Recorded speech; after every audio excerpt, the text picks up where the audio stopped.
اعوذ باللہ من الشیطان الرجیم بسم اللہ الرحمن الرحیم الحمد للہ رب العالمین وصلی اللہ علی محمد وآلہ الطاہرین اللہم صلی علی محمد وآل محمد وعجل فرجہم۔ در درس گزشتے اشارے شد کہ زید ابن علی غیر از تعالیم پدر و برادرش یا به عبارت دیگر غیر از تعالیم اہل بیت عقید و تفکر خاصی نداشت۔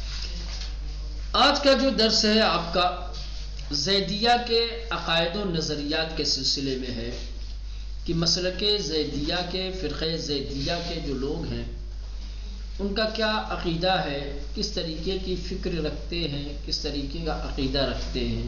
ٹھیک، جہاں تک سوال خود زید ابن علی کے عقیدے اور نظریے کا ہے تو اس سے پہلے بھی اشارہ کیا تھا کہ زید ابن علی کا عقیدہ اور نظریہ وہی جو ان کے پدر بزرگوار امام زین العابدین علیہ السلام اور ان کے بھائی امام محمد باقر علیہ السلام کا جو تھا وہی نظریہ وہی عقیدہ ان کا بھی تھا۔ عقیدے اور نظریے کے اعتبار سے اپنے باپ اور اپنے بھائی کے نظریے اور اعتقاد سے کوئی اختلاف نہیں رکھتے تھے۔ ٹھیک، لہذا خود زید ابن علی نظریاتی اعتبار سے اور اعتقادی اعتبار سے کیا ہے، وہی نظریہ اور وہی عقیدہ جو اہل بیت اطہار علیہ السلام کا تھا۔ لیکن ان کے بعد جو ان کے پیروکار تھے، جو ان کے طرفدار اور حمایتی تھے، انہوں نے مختلف وجوہات کی بنا پر ٹھیک مختلف سوچ، مختلف خیالات، مختلف عقائد انہوں نے پھر جو ہے اپنے مسلک اور اپنے مذہب کے اندر رائج کیے، اس کی ترویج کی اور اس کو اپنے مذہب اور مسلک کا حصہ بنایا۔ اور یہ ان کے لیے ضروری بھی تھا، اس لیے کہ اگر اپنے لیے یہ خاص نظریات اور خاص عقائد کی تبیین نہ کرتے یا اپنے مذہب اور مسلک کا حصہ نہ بناتے تو لوگ سوال کرتے کہ بھائی جب تمہارا نظریہ اور تمہارا عقیدہ وہی زید والا ہے تو زید کا تو اہل بیت والا تھا، تو تم بھی اہل بیتی والے ہو، تو پھر تم میں اور دوسروں میں فرق کیا ہوا؟ لیکن چونکہ یہ تو فرق کے قائل تھے، ان کا اپنا ایک کوئی خاص نظریہ، کوئی خاص تفکر ہونی چاہیے نا، کہ جس کی بنیاد پر یہ عقائد کے اعتبار سے، فکر کے اعتبار سے دوسروں سے الگ نظر آئے۔ تو ان کی مجبوری تھی۔ اب کس مجبوری کی بنیاد پر کیا عقیدہ ان لوگوں نے نیا ایجاد کیا ہے اور اپنے مذہب اور مسلک کا حصہ بنایا ہے، وہ نیچے فی الحال ابھی دیکھتے ہیں۔ درس سے گزشتہ اشارے شد کے کہہ رہے کہ گزرے ہوئے درس میں اشارہ کیا گیا تھا کہ زید ابن علی غیر از تعلیم پدر و برادرش اپنے باپ اور اپنے بھائی کی تعلیم کے علاوہ زید ابن علی یا بے عبارت دیگر یا دوسرے الفاظ میں غیر از تعلیم اہل بیت اطہار علیہ السلام کی تعلیم کے علاوہ عقیدہ و تفکر خاصی نہ داشت۔ ان کا کوئی اپنا الگ عقیدہ اور اپنی فکر نہیں تھی۔ ہم فکر اہل بیت تھے، ہم عقیدہ اہل بیت تھے۔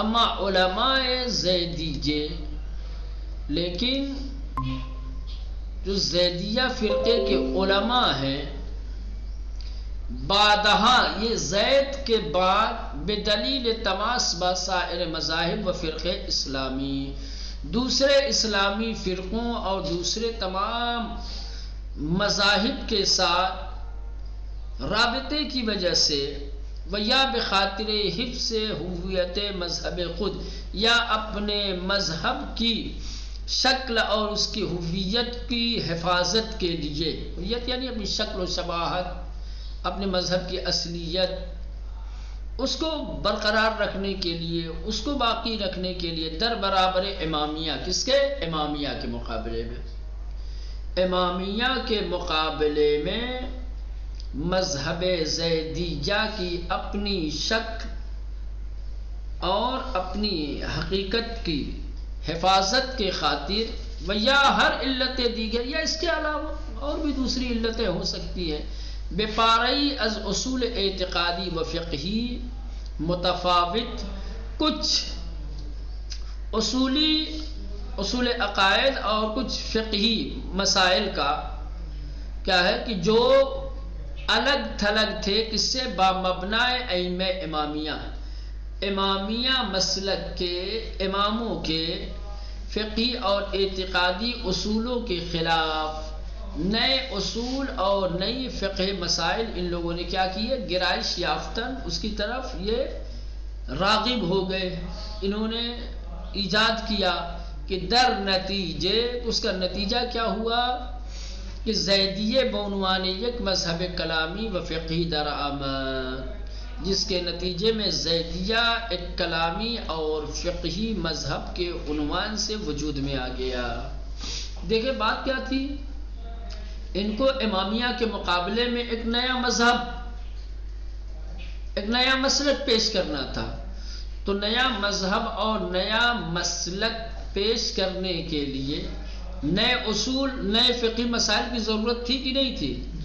یقیناً تھی، اس لیے کہ اگر یہ نئے اعتقادی اصول یا فقہی مسائل اپنے لیے ایجاد نہ کرتے، زید کے ہی عقائد اور نظریات پر باقی رہتے، تو زید کا عقیدہ اور نظریہ اہل بیت والا تھا تو یہ شامل ہو جاتے امامیہ میں، لیکن ان کو تو امامیہ سے الگ ہونا تھا۔ تو امامیہ سے الگ ہونے کے لیے جو امامیہ کے امام ہیں ان کے عقائد، ان کے اصول عقائد، ان کے فقہی جو احکام و مسائل ہیں اس کے مقابلے میں ان کو کچھ نئے اصول عقائد تو پیش کرنے پڑیں گے، نئے فقہی مسائل اور احکام تو ان کو لانے پڑیں گے نا، تبھی تو ایک امتیاز اور ایک افتراق اور ایک الگ تھلگ بات دکھائی دے گی ان کے اندر۔ لہٰذا ان لوگوں نے کیا کیا، چونکہ امامیہ کے مقابلے میں ان کو ایک اپنا مسلک اور اپنا ایک فرقہ بیان دکھانا تھا، امامیہ کے مقابلے میں ایک فرقہ ایجاد کرنا تھا، لہٰذا اس نئے فرقے کی ایجاد کے لیے امامیہ کے ائمہ کے جو اعتقادات تھے، جو فقہی احکام تھے، اس کے مقابلے میں ان لوگوں نے کچھ نئے اصول اعتقاد اور نئے احکام پیش کیے، اور پھر اس طریقے سے اعتقادی اعتبار سے اور فقہی اعتبار سے کیا ہے، شیعوں سے الگ تھلگ ایک ان کو تصویر ملی، ان کو ایک جگہ ملی، اور پھر بعد میں یہ لوگ امامیہ کے مقابلے میں کیا ہے، زیدیہ، علم کلام اور علم فقہ میں زیدیہ کے عنوان سے پہچانے گئے۔ ان کا اپنا علم کلام ہے، ان کی اپنی فقہ کی کتاب ہے۔ در ان درس بیان مہم ترین اصول فکری اب جو مسلک زیدیہ کے علماء نے جو نئے اعتقادات، نئی فکریں، نئی رائے امامیہ کے مقابلے میں جو ایجاد کی تھی وہ کیا تھی، وہ کون سے عقائد ہیں کہ جو مسلک زیدیہ میں ہیں امامیہ میں نہیں ہیں، یا یوں کہا جائے کہ وہ کون سے عقائد زیدیہ کے ہیں کہ جو مسلک امامیہ کے کیا ہے خلاف ہیں یا ان کے مقابلے میں ہیں۔ ٹھیک ہے، زیدیہ کے اپنے خاص عقائد کیا ہے، خاص نظریات کیا ہیں، جو نئے عقائد، جو نئے فقہی احکام علماء زیدیہ نے امامیہ کے مقابلے میں بنائے تھے، وہ کیا ہیں عقائد، وہ نظریات کیا ہیں، وہ فقہی مسائل کیا ہے، اب اس کو بیان کریں گے یہاں۔ در ان درس، اس درس میں بے بیان مہم ترین اصول فکری و عقیدتی، اہم ترین عقیدتی اور فکری اصول کو ہم بیان کریں گے، زیدیہ کے اہم ترین فکری اور عقیدتی اصول کو ہم بیان کریں گے۔ اصول عقیدتی زیدیہ شامل 5 اصلس، کہہ رہے ہیں کہ زیدیہ کے اصول اعتقادی 5 چیزیں ہیں، ان کے اصول دین میں کیا ہے، 5 ہے، توحید، عدل و وعد و وعید، نبوت و امر بمعروف و نہی عن منکر۔ اب اسی فہرست سے کیا ہے اندازہ لگا سکتے ہیں کہ زیدیہ کے اصول دین میں اور امامیہ کے اصول دین میں کیا فرق ہے ہے نا؟ تو یہ زیدیہ کے اصول عقائد ہیں، عقیدتی اصول یہ ہیں ان کے اصول دین. 5 چیزیں ان کے ہاں. توحید ہے، یہ تو ہمارے یہاں. عدل ہے، یہ بھی ہمارے یہاں. وعد و وعید یہ ہمارے یہاں نہیں ہے. ہاں، وعد و وعید دین کا حصہ ہے لیکن یہ اصول اعتقاد میں شامل نہیں ہے. یہ خود عدل الہی میں چلے جائیں گے یا توحید میں چلے جائیں گے. اسی طریقے سے امر بالمعروف اور نہی از منکر ہمارے یہاں نہیں ہے لیکن فروع دین میں ہے، اصول دین میں نہیں ہے نا مولانا؟ ہاں، ان کے ہم معاد نہیں ہے، امامت نہیں ہے.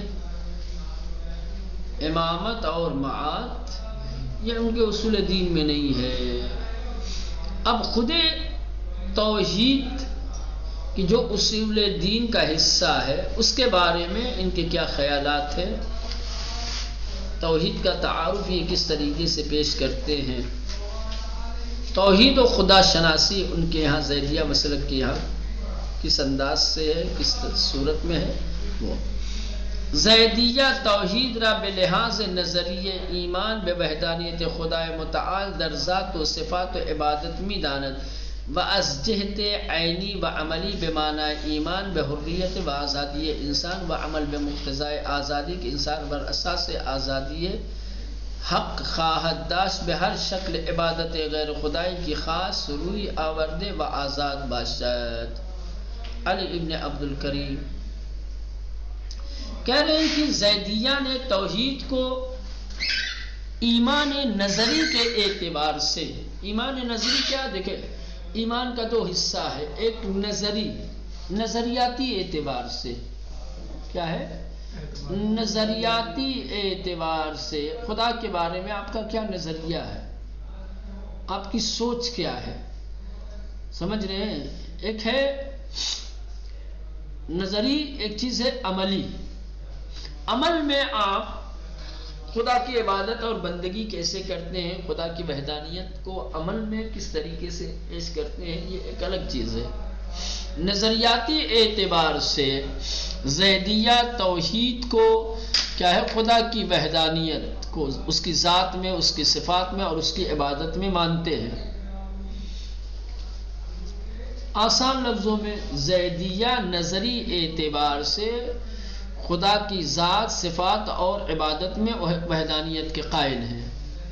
زیدیہ کا نظریہ یہ ہے، زیدیہ کا کہنا یہ ہے کہ خدا ذاتاً بھی واحد ہے، صفاتاً بھی واحد ہے اور اپنی عبادت میں بھی کیا ہے، واحد ہے، یعنی اسی کی عبادت ہونی چاہیے. لیکن از جہت عینی و عملی، یہ تو نظری اعتبار سے ہو گیا، لیکن کیا آپ کا عمل آپ کے نظریے کے تابع ہے؟ آپ عمل بھی اسی انداز اور اسی طریقے سے کرتے ہیں جس طریقے سے آپ نظریہ رکھتے ہیں، کیونکہ آپ نے خدا کو اس کی ذات میں، اس کی صفات میں، اس کی عبادت میں واحد مانا ہے نظری اعتبار سے. لیکن کہہ رہے کہ عیناً ایسا ہی ہے، عمل میں بھی ایسا ہی ہے، کریں گے نا، چونکہ انسان ایمان رکھنے کے سلسلے میں حریت اور آزادی رکھتا ہے.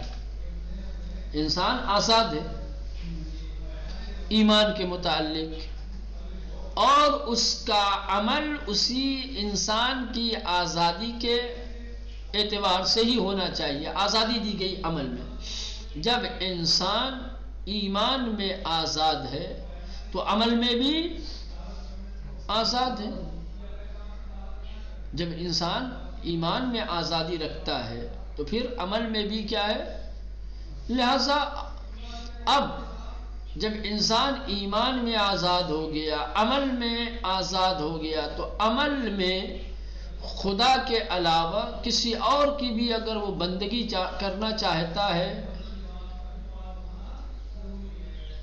کسی کی عبادت کرنا چاہتا ہے تو اس کا اپنا اختیار. نظراً مانتے ہیں نظریے کے اعتبار سے قابل بندگی اور عبادت صرف خدا ہے. خدا اپنی عبادت میں بھی وحدانیت رکھتا ہے، عبادت بھی اسی کی ہونی ہے، لیکن صرف نظری اعتبار سے. آپ نظریہ رکھیے، لیکن عمل میں بھی آپ کا عمل آپ کے نظریے کے تابع ہو، یہ ضروری نہیں ہے. بات سمجھ رہے کیا کہنا چاہتے ہیں؟ ہمارے یہاں کیا ہے، انسان کا عمل اس کے نظریے کے تابع ہے. سمجھ رہے ہیں؟ ہماری جو فکر و نظر ہے، ہم جو عقیدہ رکھتے ہیں، ٹھیک، عمل میں اپنے اسی عقیدے کا اظہار کرتے ہیں.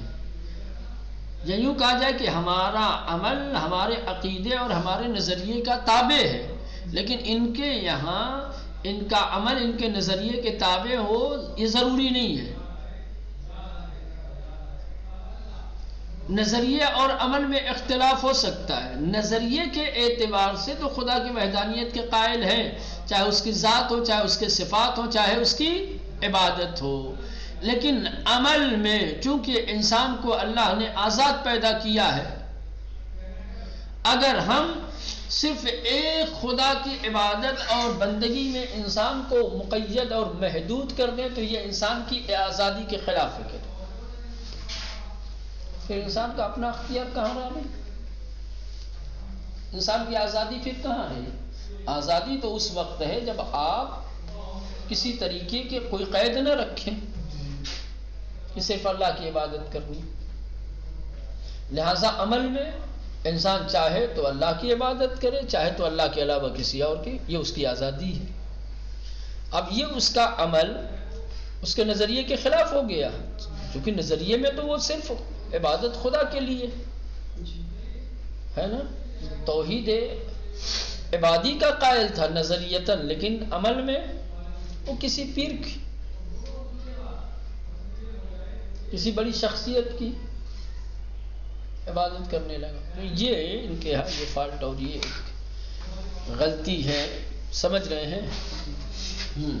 تو بات سمجھ میں آ رہی کیا کہہ رہے ہیں؟ ہاں کہہ رہے ہیں کہ زیدیہ توحید را بلحاظ نظریہ ایمان بے وحدانیت خدا در ذات و صفات و عبادت بھی دانند. کہہ رہے ہیں کہ زیدیہ توحید کو ایمان نظری کے اعتبار سے، نہ کہ ایمان عملی، ٹھیک، نظری کے اعتبار سے خدا کی وحدانیت اور اس کی ذات میں، اس کی صفات میں اور اس کی عبادت میں تو ایمان رکھتے ہیں کہ خدا اپنی ذات میں، اپنی صفات میں اور اپنی عبادت میں کیا ہے؟ وحدانیت رکھتا ہے. وَالصِّحْتِ عینی و عملی، لیکن عینی حقیقی اعتبار سے اور عملی اعتبار سے بے معنائے ایمان بحریت و آزادی انسان، کہ انسان حریت اور آزادی پر ایمان رکھتا ہے. وعمل بمقتضائے آزادی، اور اس کا عمل اس کی آزادی کے مطابق ہونا چاہیے کہ انسان بر اساس آزادی، لہذا انسان آزادی کی بنیاد پر حق خواہد داشت، اس کے پاس یہ حق ہوگا کہ بے ہر شکل عبادت غیر خدائی کی خاص کی، چاہے جیسے جس صورت میں اگر اس نے خدا کے علاوہ کسی اور کی عبادت اور بندگی کرنی چاہی تو روئی آوردے و آزاد باشد، وہ کر سکے اور اس کی عبادت کرے، کوئی روک ٹوک نہیں ہونی چاہیے. ٹھیک.